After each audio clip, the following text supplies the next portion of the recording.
strong allies and enduring friends. That fact Prime Minister Liz Truss for her partnership on a range of issues, including holding Russia accountable for its war against Ukraine.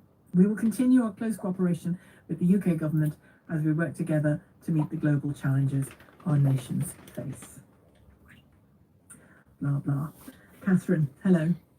Hello. I followed a fellow from West Yorkshire. That's all right. And we are run by a Labour government in West Yorkshire who have done absolutely nothing. In what way are you run by a Labour government? Well, we're run by a Labour council in West Yorkshire. Well, there are particular limits, aren't there, to what councils can do? Yeah, there are particular limits, but in the last 3 years, I'm a Tory voter, and I have been governed by Labour councils in Sandwell, which is one of the most... Yeah, a Tory government, but we are looked after by the Labour Council in Sandwell and in Bradford. But you do understand, Sandwell has got Catherine, one of the most corrupt Labour Party councils in the country. And I don't think anybody can dispute that. But also, bring back Boris or vote in Kemmers.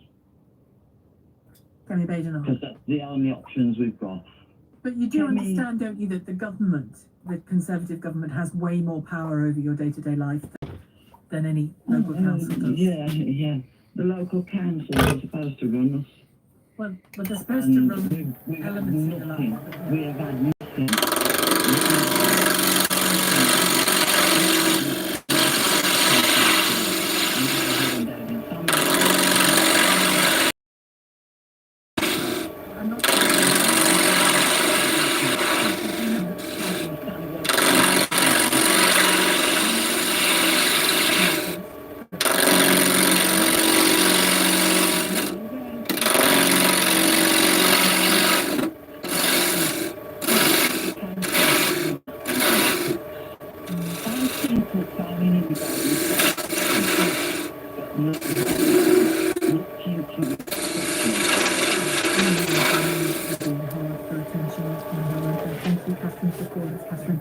In Keighley, she quite fancies the idea of Boris Johnson coming back.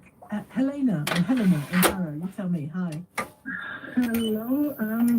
How about now? Not a conservative. I was saying to your producer, I have no words. When I heard on the news, Hi, Radu and Mark. There is a rumor that he wants to come again. I just the whole of anger and worry and stress I really I'm so cross with the Conservatives, with their selfishness and their self-obsession that it just as you can see, I think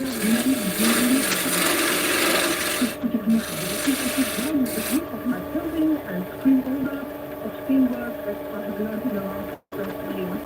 I would but I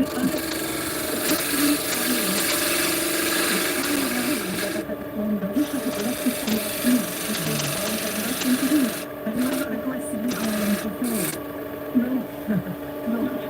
I'm very myself proud. Please. I hardly ever heard. I love it, and this is a fantastic way of letting steam out. You're literally not finding things. My mum used to say ironing made her feel calm as well. Yes, and it makes me be able to, listen to the news or listen to the music, and I cannot believe what we're going through now. I can't. It is. I have no wise word. I would love for the general election to take place tomorrow. That's pretty wise. I know it would be lovely, and I just want people to have a say, and whoever comes to lead a country, be it Conservative, Labour, combination of any party that is available on the ballot, let it be that then. And people can say, yes, I know it's first past the post, and etc., but at least people will have a say. This is a joke. You want a general election. Which of the various candidates that we're hearing about, or potential candidates, is the least bad? Or can't you go there? Can't you engage your brain? In about conservative? Yeah. In conservative candidates? I mean, Rishi Sunak, everybody talks about him. I'm always been left-leaning, so in particular, a love for any of the Tories at the moment. Okay. I suppose Rishi Sunak, possibly some person. Tom Tugendhat. Yes, I think so. He's a good young bloke. Yes, Yeah, am I yeah, correct? yeah. He's been like a decent human being. I don't know anyone else. People mention Ben Wallace. They do. Yeah. Again, I know nothing about him. I would say I would prefer Labour to win. If it happens, then it happens, and hopefully it's going to happen soon. But it's just. Well, I think Liz Truss has probably delivered a Labour government to the nation, hasn't she, at this stage? More than Keir Starmer, even, arguably. Helena, thank you. You were the call I needed at the end of the programme. I've learned two important things during this past 3 hours. I've learned the French for Schadenfreude, Joie Maline, everybody. And I've learned that aggressive ironing is the way to go. Coming up at 6 tonight, it's Andrew Marr. His favourite candidate is Sir Herbert Gussett. But right now, I love it. He's my favourite candidate. I might vote Tory for Sir Herbert Gussett. Tom Smallbrick here. Thank you very much, Sheila. Enjoy your ironing this afternoon. Welcome to the show, everyone. At 4 o'clock. We've agreed that there will be a leadership election to be completed within the next week. No mandate, no plan. You couldn't write it, could you? No more chances. What's going on in British politics? Loons by David Cameron. The right wing of the Conservative Parliamentary Party have spread like mould on ageing bread. At first, the bits were picked out, damaging but by no means terminal. But post-Brexit, the mould developed, overwhelming both Cameron and then May. Given voice, given credibility, given power by Johnson, a man they knew to be unfit to run the country, the ERG mould has claimed the entire entity. And there is only one thing you do with mouldy bread: you bin it. Whoever's next is the Conservative Party finished. On your radio, on Global Player, and Play LBC. leading Britain's conversation. This is LBC. From Global's newsroom at 4 o'clock, the Prime Minister has resigned from her role, with a replacement due to be selected by the end of next week. Liz Truss lasted just 44 days, most of which have been tainted by infighting and economic turmoil.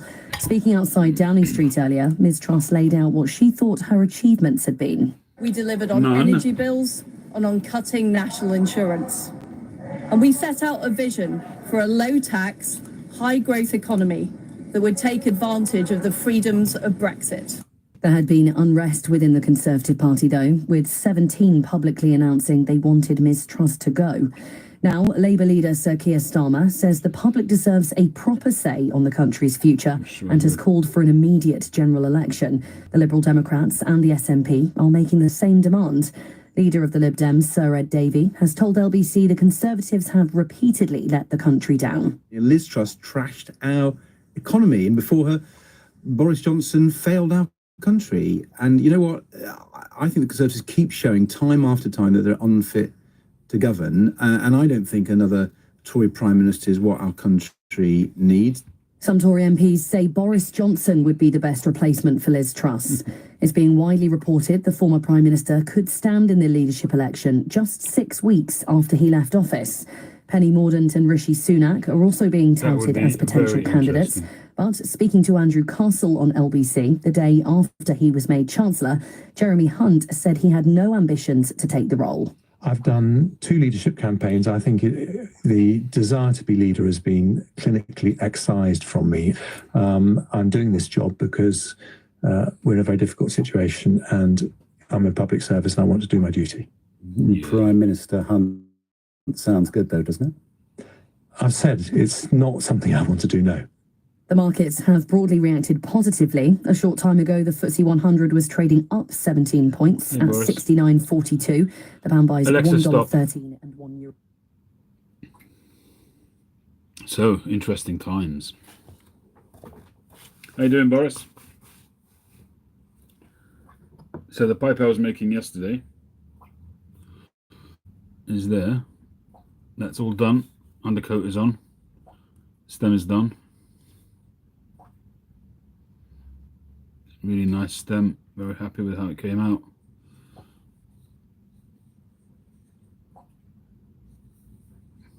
I'm really sort of in a place now where I don't fear making stems anymore. I fear the time it takes. It's just too long. To do it properly, to do it a nice job, just takes so much time. But nevertheless, I don't fear it anymore. Caroline, how are you doing? All done and ready to go.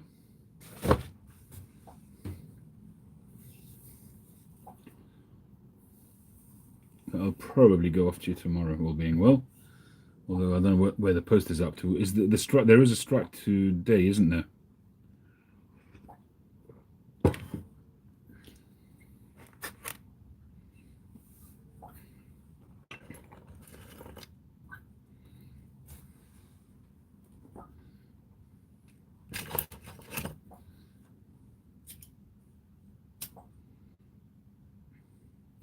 Boris doesn't like Boris. It's your namesake, Boris. I haven't got my filters yet, no. No, I got an email from them saying that I wouldn't get them today. So, probably tomorrow now, hopefully.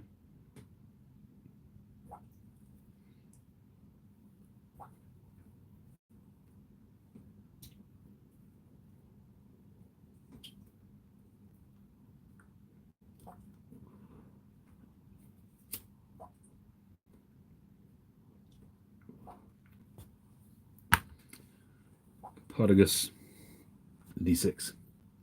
Hey Nick, how you doing?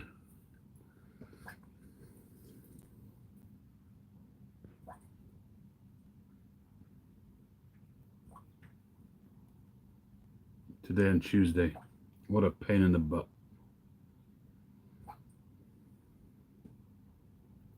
You're out of cigars. I'm not completely out of filters, but I'm very low. To the extent that I'm even fishing out stuff which I've been sent in the past by people. This is a mixture of White Elephant and Vaughan filters. So I'm using those. I'm okay. I'll be fine until next week. But I'm just ducking into the little bits. You know, sometimes you get a pipe, people will send you a handful, that kind of stuff. So, but I've got enough to see me through. I've ordered 2 big boxes, the 180 boxes.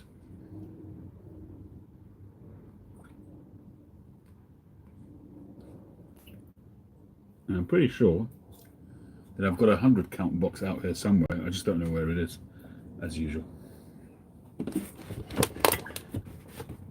Or a 50 count, something like that. It's the medium-sized box. I just don't know where it is. It used to live over here underneath when my disc sander was here, but now it must have got moved. I don't know. This workshop is a shambles at the moment, and I'm very unhappy about it.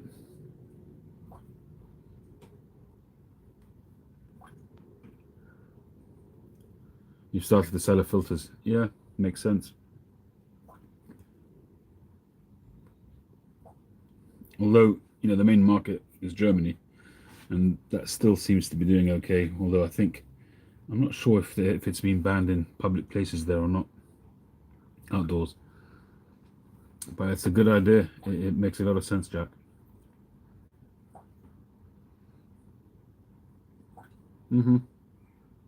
Stanwell, Peterson, I think. The Stanwells and the Petersons might be the same. Made by the same company, possibly. I'm not sure. They certainly look the same.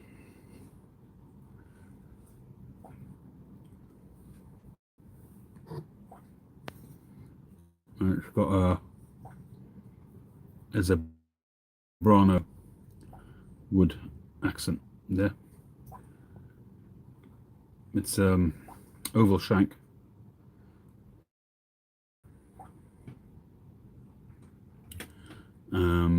But it's quite as long as what a Canadian traditionally might be.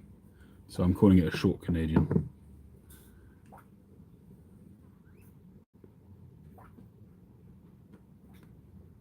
Yeah, I'm probably the same, Jack. Before I discovered 9mm filters, I was pretty much tied to Latakia blends only, and even then, you know, I couldn't smoke for too long a time. I'd maybe have one bowl, a small bowl of Northwoods, for instance, and then maybe have one later on in the day, or have a cigar. You know, the way with cigar prices are going, that's really not going to be a viable option. So you're quite right, it's a good idea to sell filters.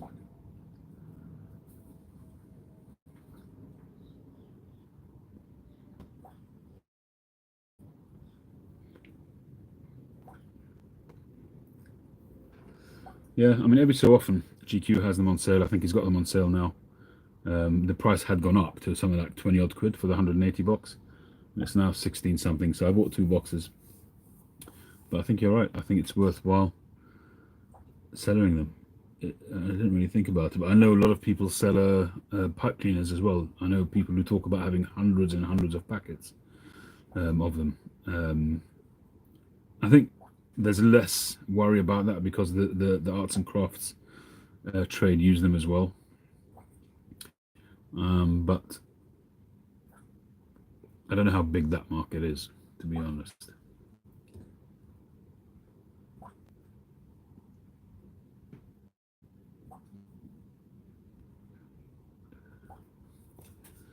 But I'm going to start exploring New World cigars again at some point. And I know the ones that I like already, but there are some. If you go back on my channel, maybe 4 years ago, 5 years ago, I was trying out a huge array of New World cigars. I want to kind of revisit some of that. A friend of mine was smoking, or he told me that he had smoked a Monte Cristo, an American Monte Cristo White Series New World. And I remember smoking those a long time ago, the Connecticut wrapper. Quite a big cigar. I think I quite liked it at the time. I probably did a video of it as well. So I'm going to try and get some of those. I have had the 1875 Romeo and Juliet, which were the rare, I think they're called. And those are very nice. When I tried to get a box of them, they weren't in stock. But I think what I'm going to do is do what I've done recently, is get half a dozen cigars from smokingpipes.com and then just, you know, do that on a regular basis and just build up my New World cellar, humidor, I should say.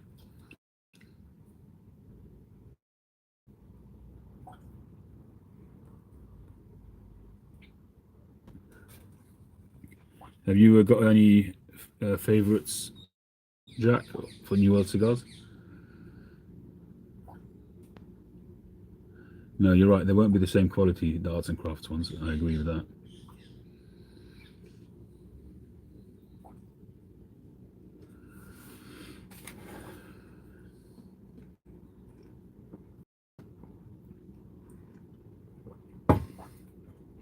PG tips for a change. I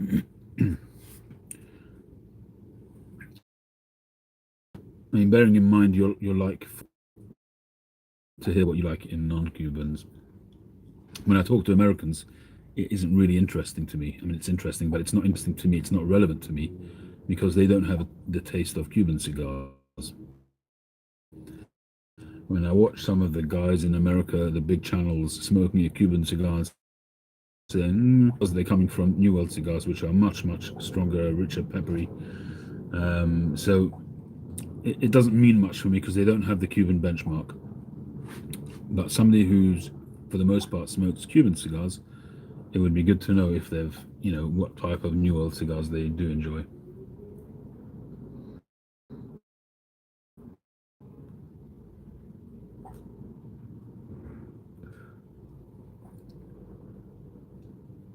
Mark Twain cigars, not heard of those. But have you smoked Cuban cigars, Mark? I mean, more than just one or two. Have you smoked a decent amount of Cuban cigars? Herrera Esteli. Yeah, I've smoked some of them. I don't know if it's the Habana wrapper that I've had or not. I can't remember.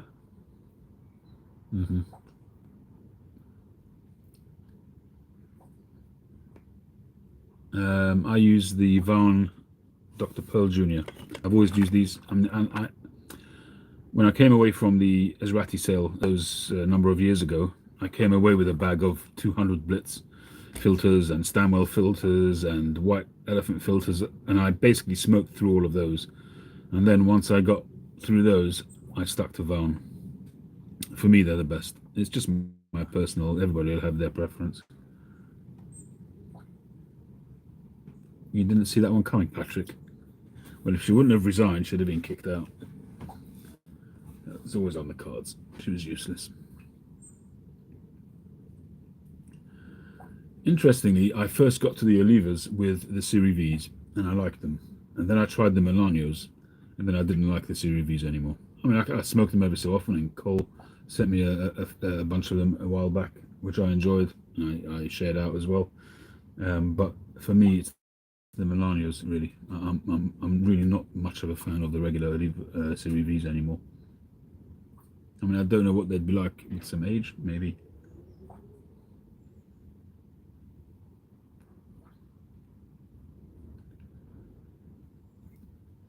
But why sell them, Jack? If you've got them, enjoy them. I mean, unless you've got a big stock that are worth money, and you want to raise money, that's a different matter.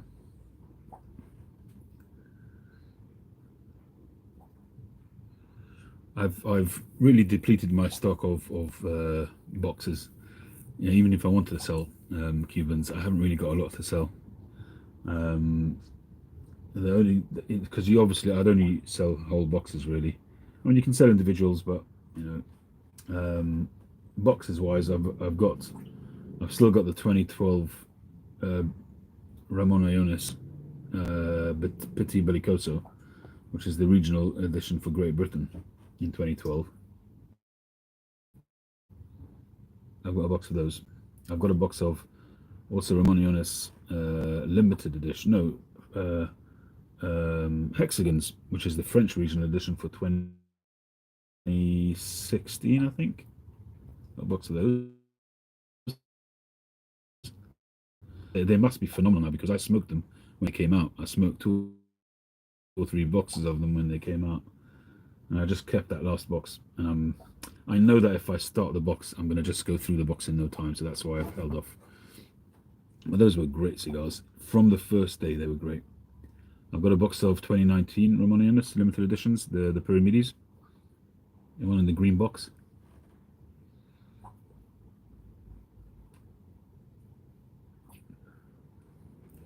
I might be interested in regionals if your prices are sensible, Jack. Let me know what you've got.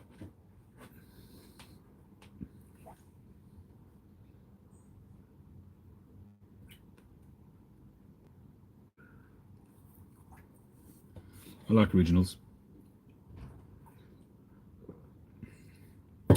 Before Brexit, of course, you know, the Spanish regionals we got quite regularly. I used to love buying those. Cheap and cheerful, you know, it was usually around somewhere between 75 and 90 euros for a box of 10. Cheapest chips and good flavors. Obviously, you can think back and think, oh, well, I should have bought more. But obviously, hindsight is a waste of time. Someone is at the front door.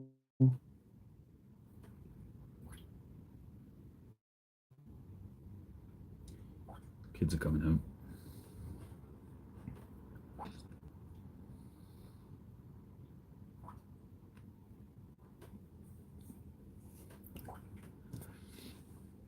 I very nearly took out a Monte Cristo Dantes today, which is the 2016 limited edition. I needed something strong. I wanted something full, and they are very full. But I think I've only got 3 left. So I didn't. I thought to bring it out here is a bit of a shame, not to focus on it and to work. You know, I was on my way down, and I thought, what cigar can I take out with me? I decided it would be a bit of a waste to smoke a limited edition down here.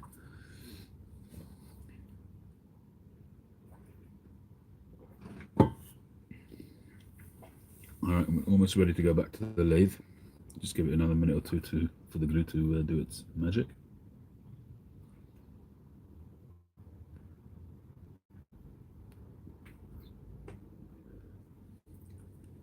The pipe I'm doing now is a commission. This one is not, so that'll go up on the website when it's done. And interesting grain patterns on this one. One side has got beautiful straight grain, the other side is more of a mishmash. We'll see in the final analysis. Yeah, exactly. If hindsight were 2020. Hey Chip, how you doing? Sorry about the previous live. There was something wrong with my Wi-Fi extender, so I had to reset it. Hopefully it'll be okay now. I think that's one thing that I will do is when I do finally do something about this workshop is get a hardwire connection in here.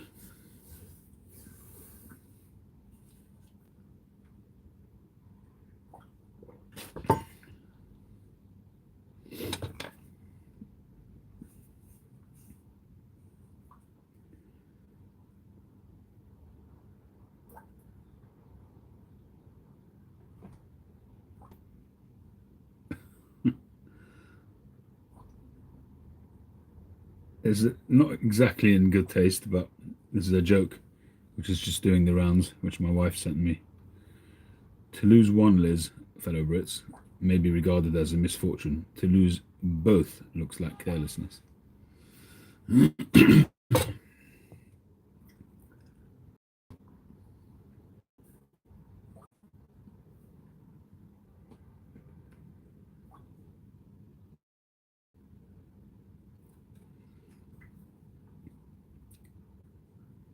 I'm a little bit old-fashioned. I don't like jokes which poke fun. Number one, at people who have died, and number two, at the royal family. Well, not the royal family, the Queen.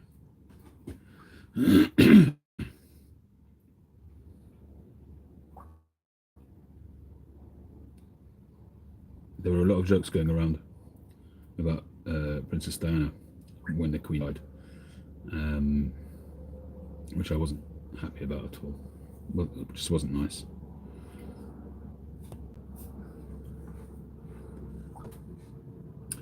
Can't believe they're thinking of bringing Boris back. Yeah, it's. I can't see it happening though. And I think that if he were to actually put his name forward, which is that's what the rumor is, there's only two things that would be doing that. Number one is his colleagues pushing him to do it, and number two, he was so conceited that he couldn't see how ridiculous it is after being kicked out in disgrace, pretty much, to come back. But imagine if he did come back, what a turn up for the books that would be. That would be some kind of story. I mean, this will be history. I mean, our grandkids will be learning about this in school. It's just mad. I mean, this period, this half a decade, this from 2020 to now, say 2019 to now, what's gone on in the world? Man, what a tumultuous period. Trump. Boris and Trump take over the world. Or destroy it.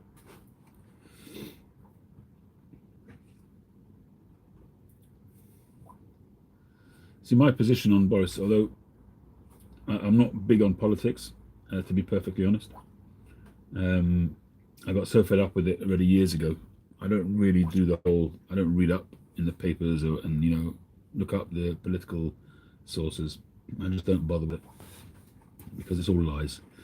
You can't trust anything that comes through the media.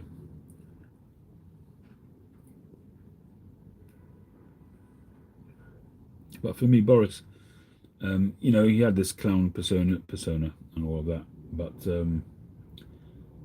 personally, I think that, unfortunately, the way of the world is that people don't have integrity. That is the way of the world, especially people in power, whether it be political power, whether it be in a royal family or anything like that. Any kind of people in the top echelons of society, they get into this kind of, the way I see it anyway, is they get into this kind of mindset that they have earned the right to do whatever they want because of the height of their position. And therefore, you're going to have political leaders who will transgress. They'll do things that they shouldn't do. The only reason why they're still in power is because they haven't been found out. The difference is that Boris did get found out.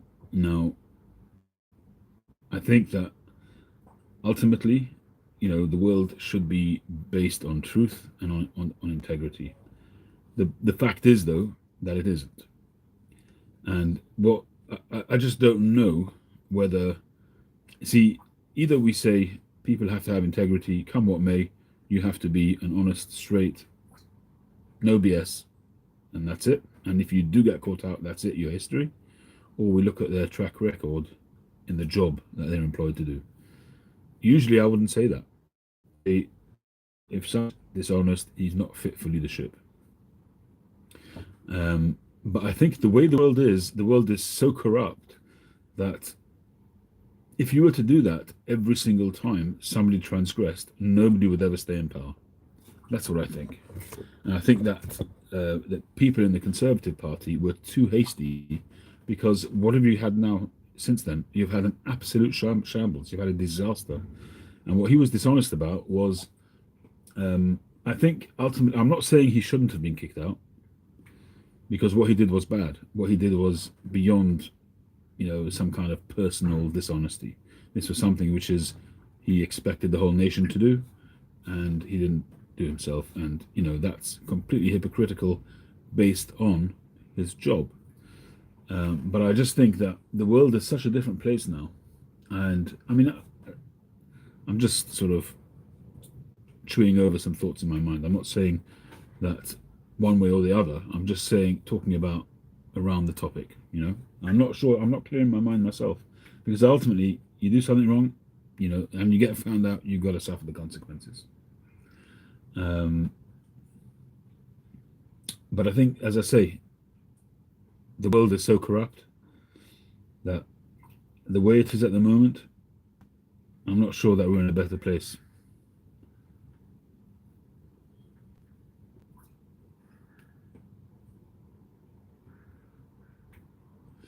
Yes, you would think that, Jack. I mean, there's been a lot of talk about that as well, that people who want to go into particular posts have to have a track record for that post.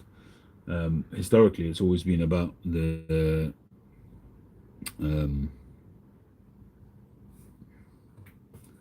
Humphreys of this world, who always actually ran the departments, and the ministers were always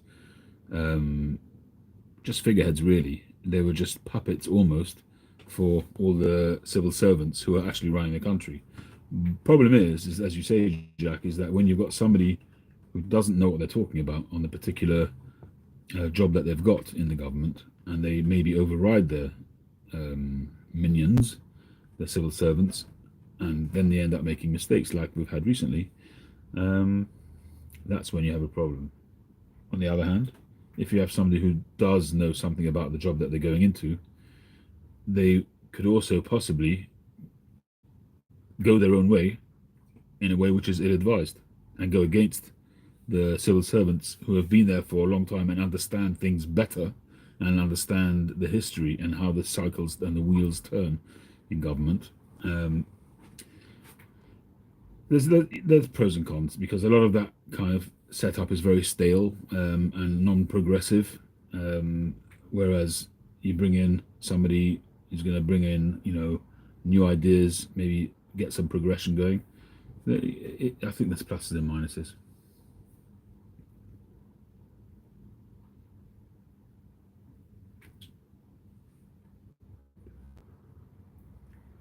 They just need to bring in a strong character, because that's what it is. It's really it's a mouthpiece role. It needs somebody who's. I remember when John Major came into power, when he became the Prime Minister, everybody said how grey he was, and it's true, he was grey. The same with Theresa May and Liz Truss. Liz Truss just didn't seem to understand much, which is stupid. Obviously, to get where she got, she's obviously not a stupid person. But she didn't seem to have a grip on things, but she didn't have the gift of the gab. That's, I think, one of the key requirements. Of course, there have been prime ministers or presidents who were very reclusive and did an okay job, But nowadays, this day and age of communication, of media, if you don't have media savvy, it's going to be very hard. So prime ministers have to have confidence, and they have to be media savvy and be able to talk the talk. That's really one big part of the job, because they're anyway being guided. That's the bottom line. They're anyway being guided. 99% of the time, they're not speaking their own minds. But what they do need to have is charisma. And not be doddering old people on the verge of senility. They need to be able to speak off the cuff, be able to talk in a relaxed way, with their brain fully engaged.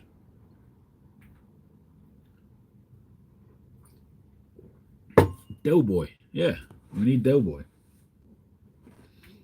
EU dares.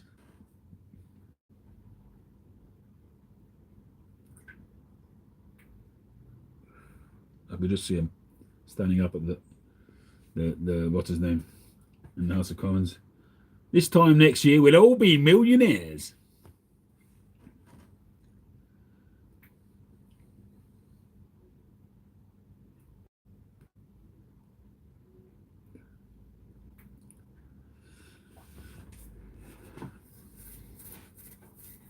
Yeah, make him Chancellor of the Exchequer. Hey, Jim. We make Del Boy Chancellor of the Exchequer.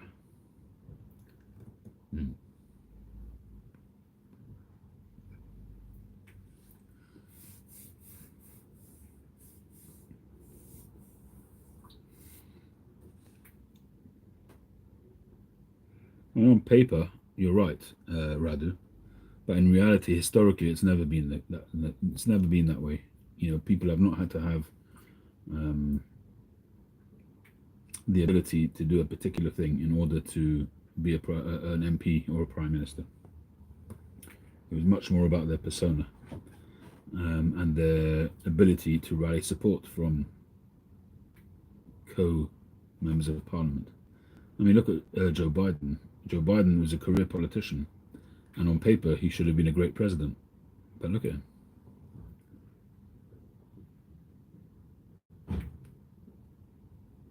Hey, flat cap.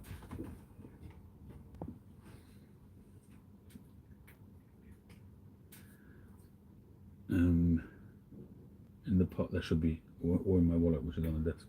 And there's coins in the thing. When is it? Oh, you got? Okay. Right, so we'll have to book it. What do you think?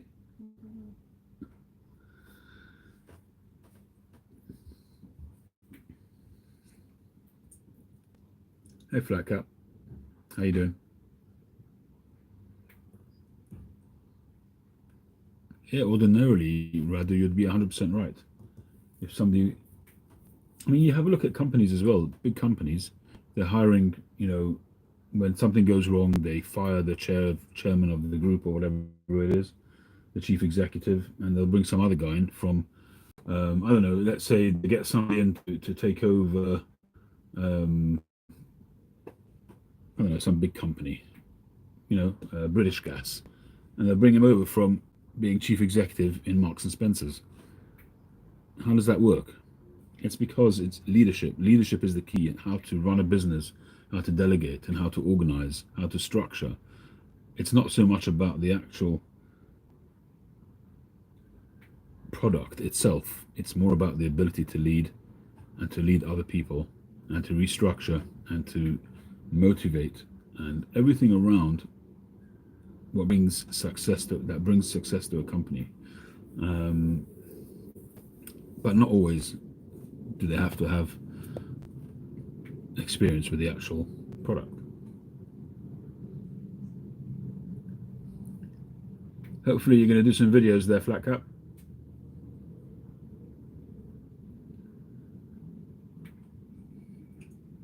If you do videos and you do a tour of all the tables, try not to do what other people do, which is number one, hold the phone vertically, and number two, hold the phone like this, and go, you know, that. It's very frustrating when you're watching a pipe video like that, and people tend to just walk past the tables like that, and you can't actually see anything. You got to sort of dwell, you know, quite slowly on stuff.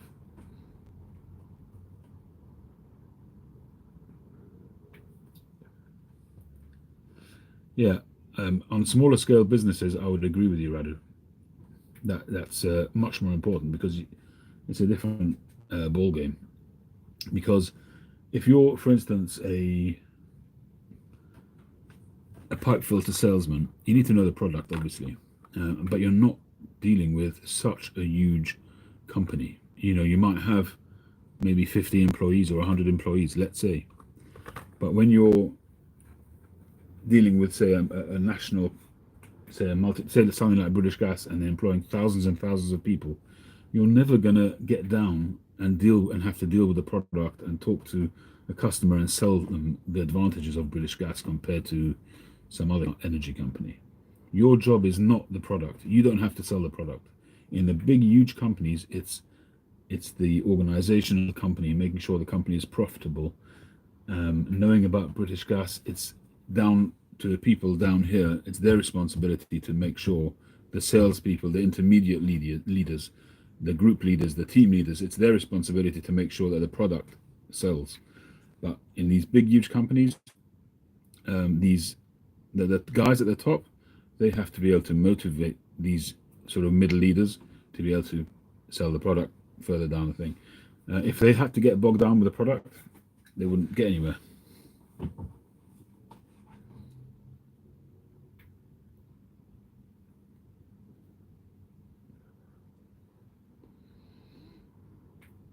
Yeah, I think I saw that one.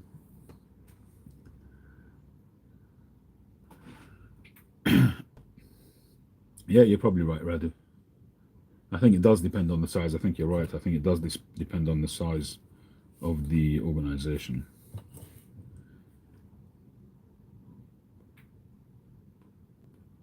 I'll give you a good example. It's something that I was involved with in the past, which is leadership in schools.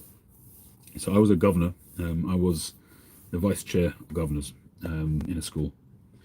And the school went through a very tumultuous period where Ofsted, which is the monitoring organization, the government organization that monitors schools' effectiveness, and if a school is not being effective, they come in and they put you into special measures. They could sack the whole board of governors if they wanted to. They've got very, very sort of robust powers if they wanted to use them. They would avoid that if they could, obviously. We went through a period where the school was having a tough time, and there were challenges, and you know, at one point the school was even in special measures. And one of the problems we had was that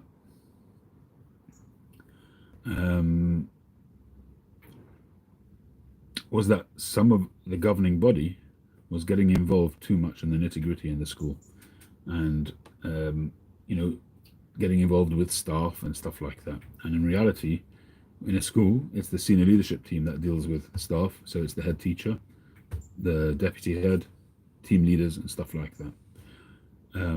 The governors, school governors, typically are lay people. You know, that's the whole point. It's people from the community. They volunteer their time. I was a governor there for over 20 years, and it was done voluntarily. And that gives you the ability to be objective, because ultimately, usually you're a governor of a school where your kids go. And so the government, if you like, gives the governing body the power to hire and fire the leadership team if necessary, and that kind of thing. But and you get guidance from the local council, the local authority, but you do have quite strong powers. But if you take that a little bit too seriously and think that you actually are running the school, then that's when things start to go wrong. So when a school is being run today, it's the head teacher who's responsible, and that filters down to through the deputy, through the senior leadership teams, down to the staff, down to the classroom assistants. But the governing body, the chair of governors, doesn't have to know how to teach us.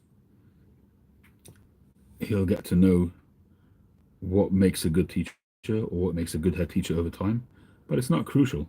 For a person to become a governor of a school, it's not crucial. It's crucial that they absorb that information over time, but Someone is at the front door. they really don't have to know much about it. They need to know how to hold people to account. They need to be able to know how to read a report, a head teacher's report, and see that when they look at some results and then they stack it up against it the next meeting and make sure that there's progress. That is what they need. And that's the same way, it's the same kind of thing with big companies. And the same in government. You have to trust the people lower down, like the Humphreys of this world. The it's gone out of my head now.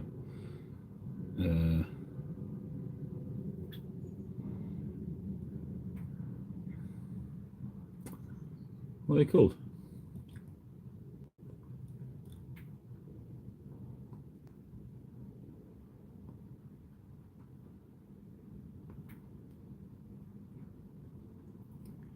It's gone out of my head.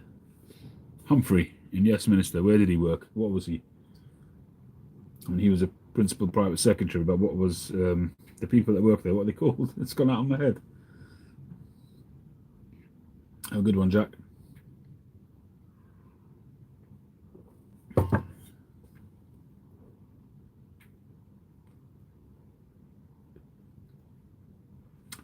brain.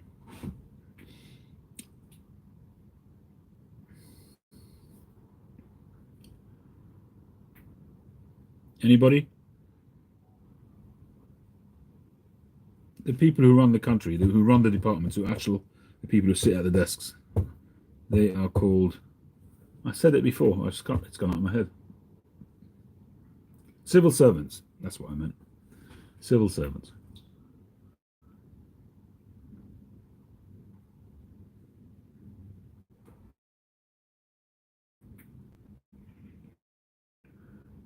Anyway, I was worrying so much about remembering that word, I've forgotten the point I was making, so never mind. Hey John, how you doing?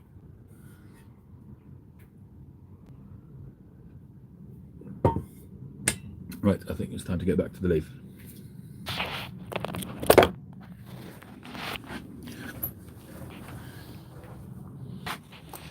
Just gonna turn it over.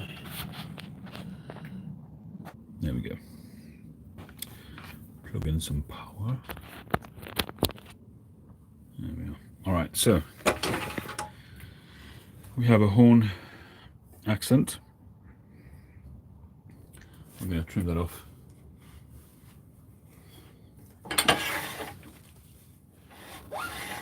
This is an Ebershorn block, so hopefully we'll get some bird's eye, maybe a bit of cross grain, and we shall see.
50.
Beautiful piece of hornness.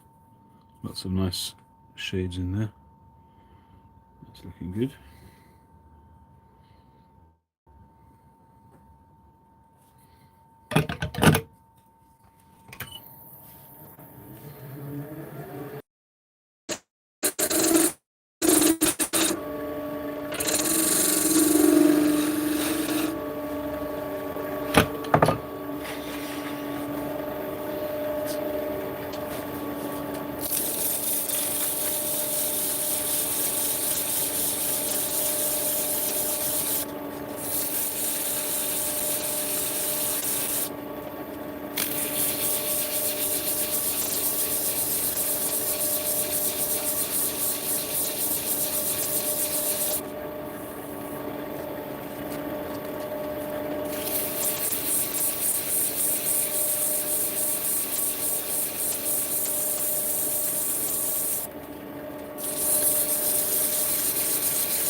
Something like it.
Groovy.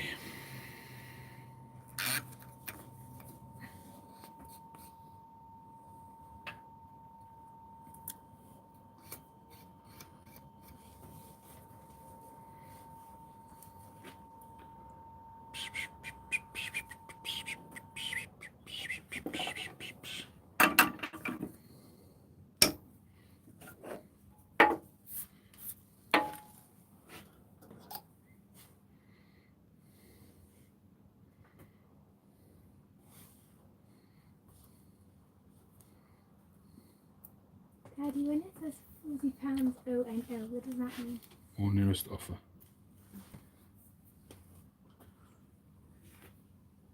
Guinea pigs. Wow. Can't you get any which aren't guineas? What does Guinea mean? They're not from Guinea. What does Guinea mean? Guinea, it's a place. Oh, I didn't know that. Should I just get a pig then? Or is that Guernsey? Hmm? Should I just get a pig? Get a pig. They're actually very intelligent. What, pigs? Yeah, a lot of people have them as pets. No, but they're cute as babies once they get older. Yeah, it's a bit like you. Daddy! Don't you love me? Doesn't mean I don't love you just because you're not cute. That's mean. Daddy. Here we go. £20 2 guinea pigs. And then I found also a cage for £30 on the same website. Right, well, right now I'm working.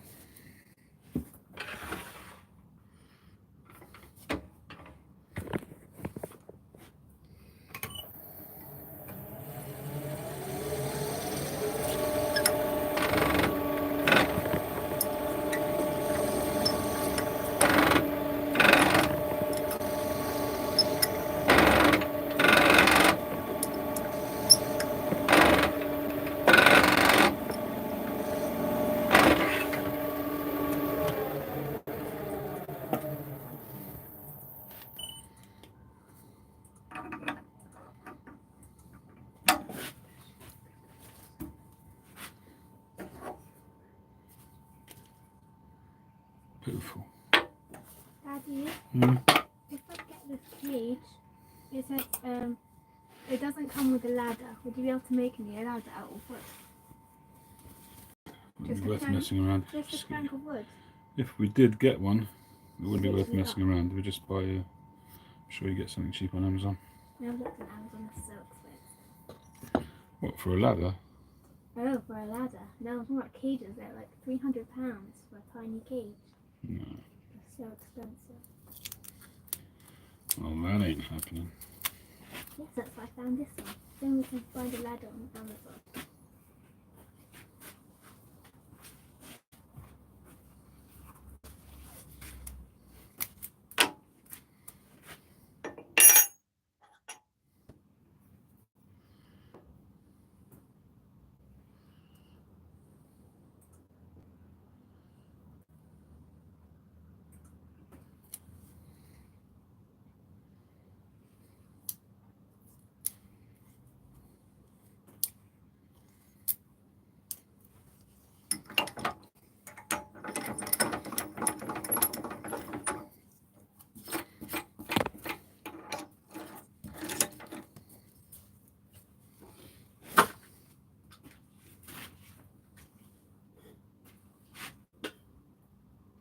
In London.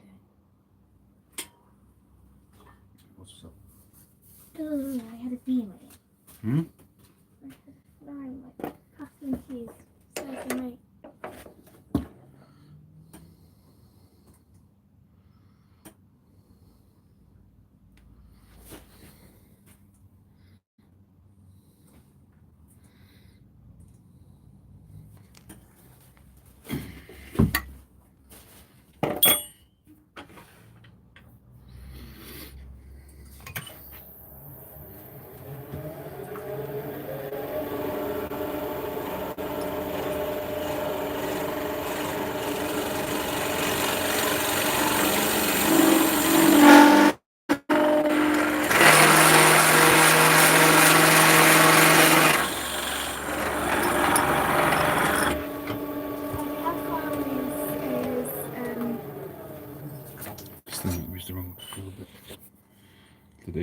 instead of 20 mil.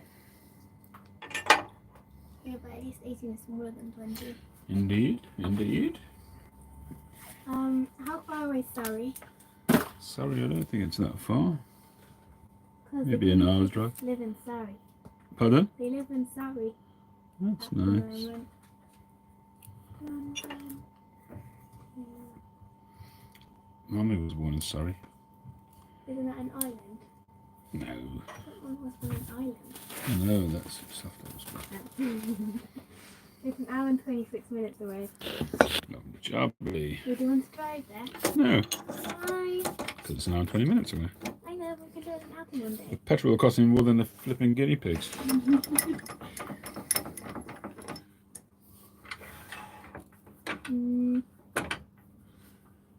You can go by train.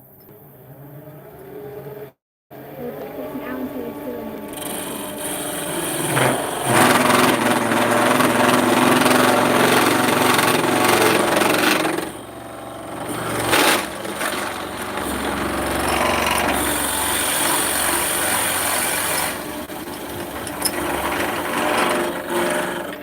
You didn't miss anything, Jim. We were just playing for time till he came back.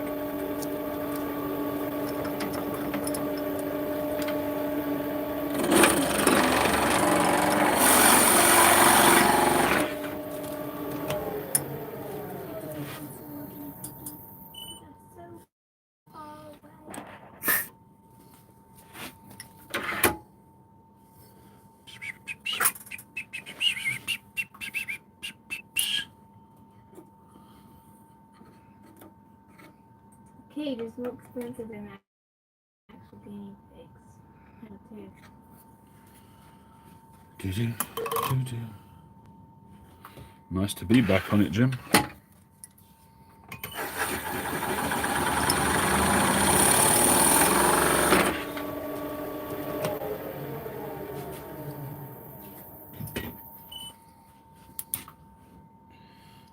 Can you do me a favour? Can you get me from my office A battery. 3 AAA batteries? 3 AAA. Thank you very much. Shelf. Yeah. There's both AA and AAA. We want the triple. There's AA and AAA there, and we want the triple, please.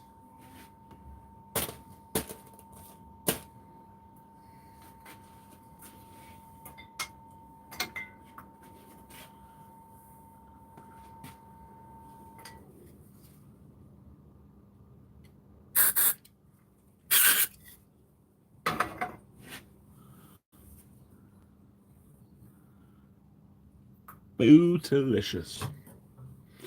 That's looking good. I'm just going to wait till I can get some batteries into my torch so I can check that before I can actually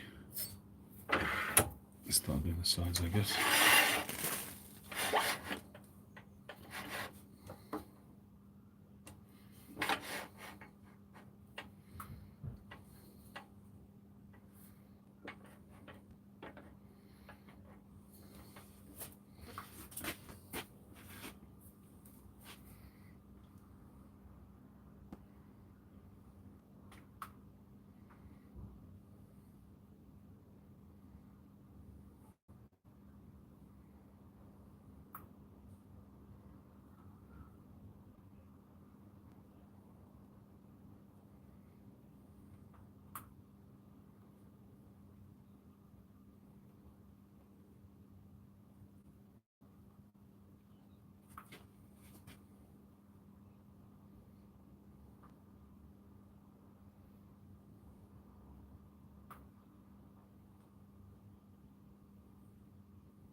Thank you. You're welcome.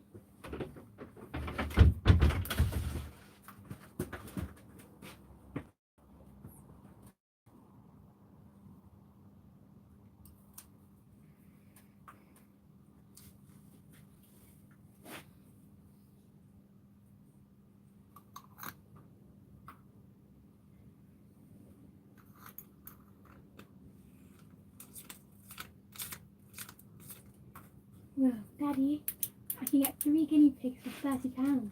You don't want 3. What do you need 3 for? Because then obviously They won't be interested in you. If you get 3, they'll have each other. They won't need you. No, but, Then go for pets if you get so many. no, but Daddy, Yes. guinea pigs aren't supposed to live by each other because they get grumpy and they die. They're supposed to get 2. Anything. Yeah, but it wouldn't be nice to just leave one out. And then you get one where there's 2. One Not your problem. 3, but they're really nice and good. That one's nice and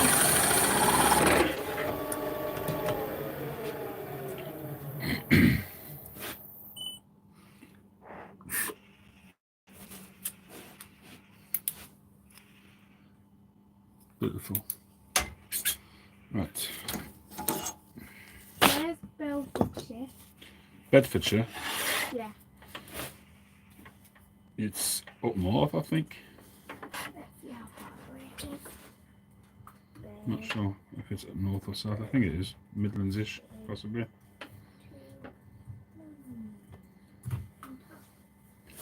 So 38 minutes away. 38? Yeah. That's not bad. An hour and 38. Oh, an hour and 38.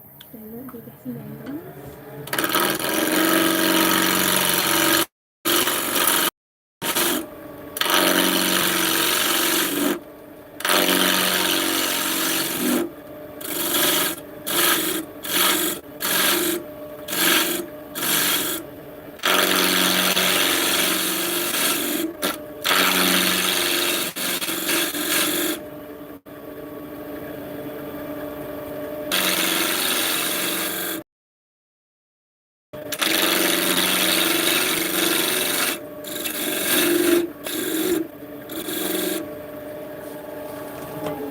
These ones are a bit messy, right? Hmm? Look at these ones. Can't really see where their head is. Yeah, the hairy one type. There's different types. Those are the ones that are very fluffy. No, this will be nice and fuzzy. There's different breeds, yeah. Ask Katali, she'll show now. Yeah.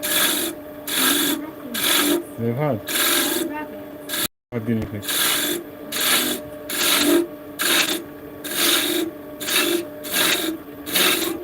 Yeah, see a Shabbos you can ask her.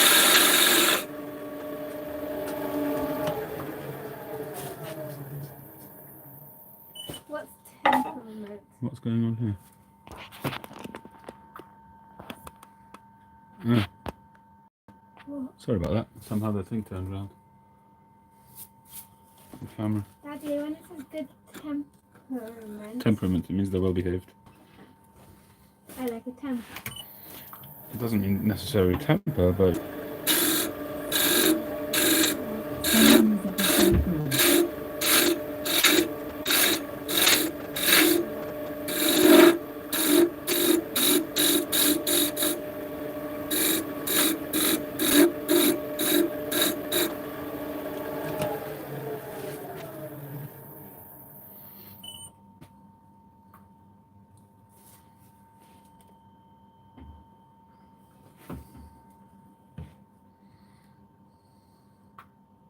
I know, what's mommy?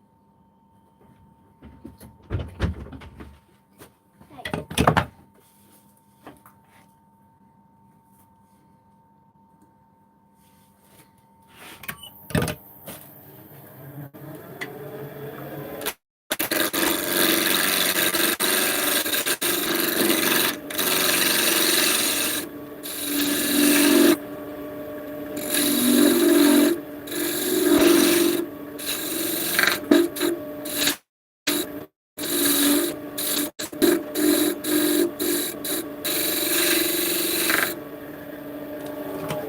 The fluffy ones I just showed you are £10, £15, and everything's included. The cage is included, the feed and the supplies are all included in the price. what if you get 3 or 2? These come with 2. It says £15, no offers, but it doesn't say That's their own pets or their breeders? their own pet. Yeah, that's why they're giving you all the stuff. That sounds like an There's interesting. female guinea pig brothers in healthy condition, feeding well, good temperament, very friendly, especially when they see food.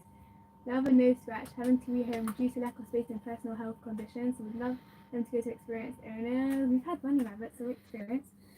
Serious inquiries only, please. CC cage, please, and surprising.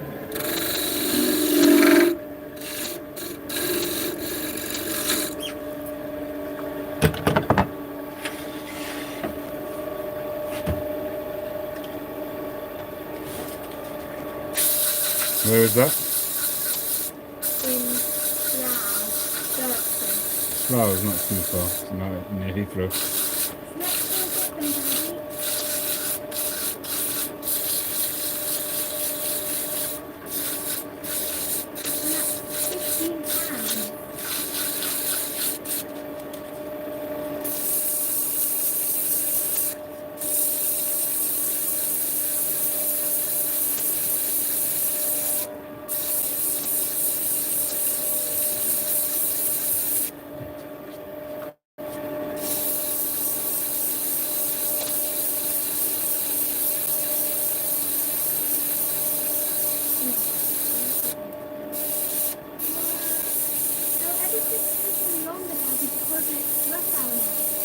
Yeah.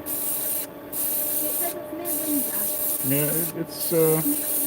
yeah. But now it doesn't take an hour and 21 minutes.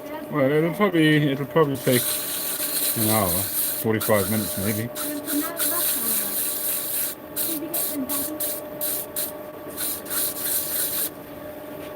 don't think we've got room for more animals. Daddy. No. We do, Daddy. We've only got 2 birds and they only have a little cage. I really want to get a new cage.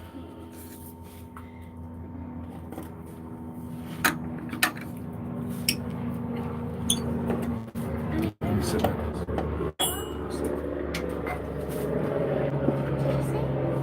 Let me sit, please.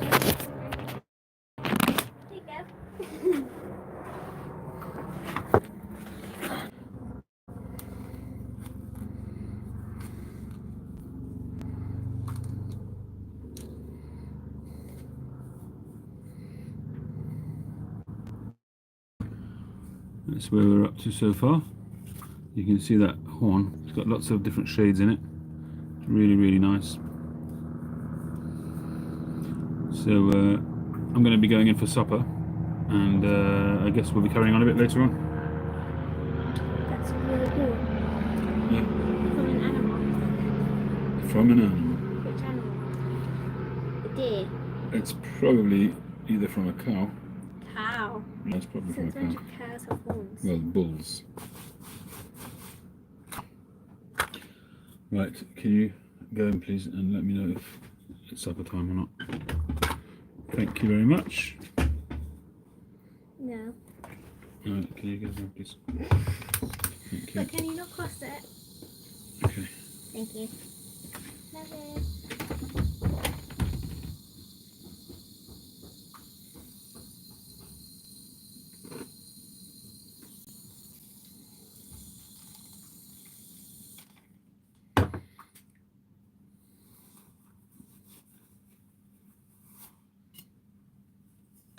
As you can hear, my daughter's hell-bent on getting some guinea pigs. My youngest daughter and my youngest son each got a budgie the last week or so, week and a half ago. And seem to be settling in really well. Young budgie's like 3 months old. When we got the first one, it looked a bit forlorn. And my other son said he wants one as well, so we got another one, and they're a lot happier when they're together. They do bicker a little bit, but when we got the first one on its own, I mean, when you get a budgie, they say it takes a week or two to settle down, but it didn't make a sound, not a single sound. But after 3 or 4 days, it started to cheep, and it's been fine since. But they don't seem to be drinking water yet. I mean, we've put plenty of water in the cage, but still waiting to see them really confidently drink water. Eating food, no problem now. In the beginning, it wasn't eating food either.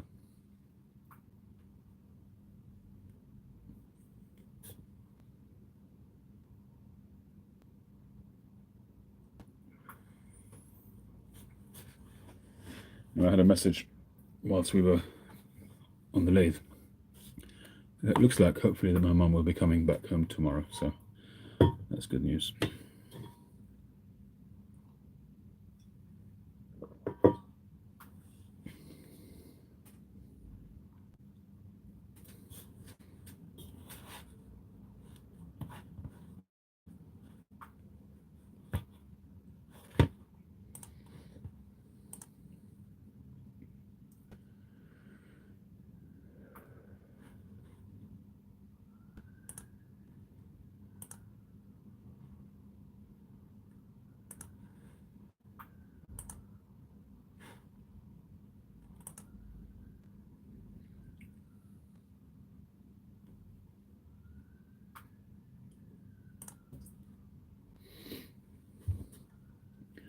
See you, Boris. Okay, so I think I will say bye-bye to all of you. Thank you very much for joining. Hope you've enjoyed it. It's nice to get back on the saddle, as it were. And a couple of really nice pipes seem to be in the pipeline.